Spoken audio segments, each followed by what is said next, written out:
नमस्कार दोस्तों, आपकी सोनल चैनल में स्वागत है आपका। तो दोस्तों, कहानी शुरू करने से पहले अगर आप मेरे चैनल पर नए हैं तो मेरे चैनल को सब्सक्राइब करें और साथ ही बेल आइकन को प्रेस कर दीजिएगा ताकि आपको हमारे आने वाले हर वीडियो की नोटिफिकेशन सबसे पहले मिले। और अगर आप हमें फेसबुक पेज में देख रहे हैं तो उसे लाइक ज़रूर करिएगा। तो अब बढ़ते हैं कहानी की तरफ। मेरे सर के ठीक ऊपर एक लड़की की लाश सफेद कपड़े में लटक रही थी। मैं चीख कर बिस्तर से भागी और जमीन पर गिर पड़ी। मैं जमीन पर गिरी हुई गहरी सांसें ले रही थी। मैंने डर के पंखे की ओर देखा तो वहां कोई भी नहीं था। बंद पंखा मेरा मुंह चिढ़ा रहा था। ओह मेरे भगवान, तो क्या मैं सपना देख रही थी या यह सब मेरी नजर का धोखा था? मैं अपनी सांसों को नियंत्रित करने की कोशिश करती हुई सारे घटनाक्रम के बारे में सोच रही थी। ये सब एक सपना ही था। मैं बाथरूम से वापस आई और आकर लेट गई थी। सोचते सोचते पता नहीं चला कब नींद आ गई और ये डरावना सपना आ गया जिसमें मुझे महसूस हो रहा था कि सारी घटनाएं सच में घटित हो रही थी। अगर मैं सच में चीख कर गिरती नहीं तो मुझे हार्ट अटैक आ ही जाता। मैं रुआसी सी हो चली थी। तभी मेरी नजर कमरे में हुई रोशनी पर गई। कमरे की लाइट जल रही थी। बल्ब और साइड लैंप भी जल रहे थे। जब मैं सोई थी सारी लाइट्स बंद करके सोई थी और सपने में मैंने सारे बटन एक साथ दबा दिए थे। तो मतलब ये सपने वाली घटना सच में घटित हुई थी। सोचकर ही मेरे रोंगटे खड़े हो गए हैं। मैंने अपना फोन हाथ में लिया तो फोन लो बैटरी का सिग्नल देकर स्विच ऑफ हो गया। मेरे लिए कुछ भी समझना मुश्किल हो रहा था। मैं सपना देख रही थी तो कमरे की लाइट्स कैसे ऑन हुई? यह कैसे लो बैटरी ऑफ हो गया? अगर ये सब सच में हुआ था तो फिर उस लड़की की लाश कहाँ गई जो कुछ देर पहले पंखे पर लटकी हुई थी? कुछ तो गड़बड़ थी। मुझे कुछ भी समझ नहीं आ रहा था। कहीं मुझे नींद में एक्टिव रहने वाली बीमारी तो नहीं लग गई जो मैंने नींद में उठकर सारे काम किए और मुझे पता न चला हो और उसी में ये लड़की की लाश का सपना आया हो। सोच सोच कर मेरा सर फटने लगा। क्या मैं इस वक्त कहीं सपने में तो नहीं हूँ? मैंने गुस्से और खिसियाहट में अपने गाल पर एक जोर से थप्पड़ मारा जिसने मुझे एहसास दिला दिया कि मैं इस वक्त सपने में नहीं पूरे होशो हवास में हूँ। मैंने जल्दी से अपना फोन चार्ज में लगाया और बिस्तर पर बैठकर सोचने लगी। तभी मुझे पानी पीने की याद आई। देखा तो बोतल बेड के स्टूल पर नहीं रखी थी। मुझे वो घटना याद आ गई। मैंने डरते हुए झुककर पलंग के नीचे देखा तो वहाँ पानी की बोतल हिल रही थी। वह दृश्य देखकर मेरा हलक सूख गया। मेरी हिम्मत नहीं हुई कि उस बोतल को बाहर निकालकर पानी पिया जाए। मैं तुरंत उठी और बिस्तर पर जाकर पैर सिकोड़कर बैठ गई और रोने लगी।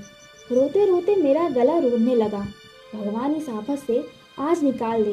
मैंने मोबाइल देखा तो थोड़ा सा काम चलाने लायक चार्ज हो गया था। मैंने तुरंत सुमित को फोन लगाया पर फोन रिसीव नहीं हुआ।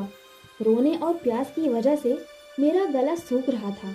मैंने फोन हाथ में लिया और कमरे के बाहर रसोई में जाने का निश्चय किया।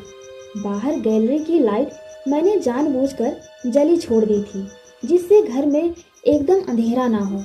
मुझे कमरे से बाहर जाते समय डर लग रहा था पर उससे भी ज्यादा डर पलंग के नीचे झांकने से लग रहा था। मैं हिम्मत करके रसोई की ओर बढ़ी। गैलरी में एकदम सन्नाटा छाया हुआ था। मैं रसोई की ओर बढ़ी और वाटर प्यूरिफायर से पानी लेकर एक बोतल में लिया। एक घूंट में ही आधी बोतल खाली कर दी। मुझे पहले से अब थोड़ा ठीक महसूस हो रहा था। मैंने वाटर प्यूरिफायर के नीचे सिंक में लगे नल को ऑन किया था। उसमें से पानी नहीं आया। फिर एकदम से पानी आया। उसकी आवाज़ से एकदम सिहर गई। नल में एयर फंस जाने के कारण कभी कभी ऐसा हो जाता है कि दिन के समय ऐसा होता तो शायद डर नहीं लगता। मैं उसी नल से अपना चेहरा धोने लगी। मैं अपने चेहरे पर पानी डाल रही थी। तभी पास में स्लैब पर रखे बर्तन में खड़कने की आवाज़ आई। मैं अपना चेहरा धोना छोड़ बर्तन की डलियों को देखने लगी। उसमें से दो दो चूहे दौड़ लगा रहे थे। मुझे उन्हें देखकर गुस्सा भी आया और तसल्ली भी हुई। मैंने अपना मुंह धोया, मोबाइल और पानी की बोतल लेकर जैसे ही दरवाजे की ओर बढ़ी, अचानक से सिंक के नल का पानी अपने आप चलने लगा। नल के अचानक अपने आप चलने की आवाज से मैं हड़बड़ा गई और नल बंद किए बिना तुरंत अपने रूम की ओर भागी। तभी मुझे कोई परछाई सी महसूस हुई कि कोई निकल कर गया है। मैं भागकर अपने बेडरूम में पहुंच गई और वहां से आवाज लगाई, कौन है वहां? देखा तो वही काली बिल्ली गैलरी में खड़ी मुझे घूर रही थी।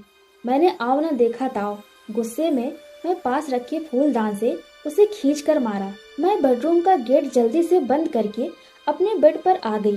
नींद आंखों से कोसों दूर थी। रसोई से पानी गिरने की और बर्तन खड़कने की आवाज रह रहकर आ रही थी।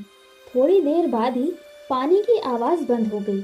मैं अपनी सोच में डूबी हुई थी। कब सुबह हो और कब मैं यहाँ से निकलूं? आंखों में नींद भरी हुई थी, पर आंख बंद करने की हिम्मत नहीं हो रही थी। तभी मेरा फोन बजने लगा। देखा तो इनका फोन था। मैं इन पर बरस पड़ी। मुझे यहाँ मरने के लिए अकेला छोड़ गए हो? यहाँ कोई है इस घर में? जिस दिन पहली बार मकान देखने आए थे तब भी मुझे नेगेटिव वाइब्स आई थी और वो काली बिल्ली भी यहाँ घूम रही थी, पर तुमने मेरी एक ना सुनी। मुझे नहीं रहना इस घर में। मैं बोलकर रोने लगी। मेरी बात सुनकर सुमित घबरा गए, पर स्थिति को संभालते हुए बोले, तुम अकेले की वजह से शायद डर गई हो। ऐसा कुछ नहीं है वहाँ, तुम परेशान ना हो। मैं बस सुबह ही पहुँचता हूँ और डरने की क्या बात है? मैं हूँ ना तुम्हारे साथ, तुम्हें कुछ नहीं होगा। बस डरो मत। अपनी भड़ास निकालकर और सुमित की बातें सुनकर मुझे थोड़ी तसल्ली और हिम्मत भी आई। उन्होंने इधर उधर की बातें करके मेरा मूड डाइवर्ट कर दिया। पता ही नहीं चला इनसे बातें करते करते मुझे कब नींद आ गई। तो दोस्तों, ये कहानी आपको अच्छी लगी हो तो लाइक करें, शेयर करें और कमेंट बॉक्स में हमें जाकर कमेंट ज़रूर करें। और आपके भी साथ ऐसी ही सच्ची घटना हुई है या आपने कभी ऐसी ही काली शक्तियों को महसूस किया है तो आप हमारे साथ ज़रूर साझा करें। तो मैं मिलती हूँ आपसे आने वाले अगले वीडियो में एक नई कहानी के साथ। तब तक के लिए नमस्कार।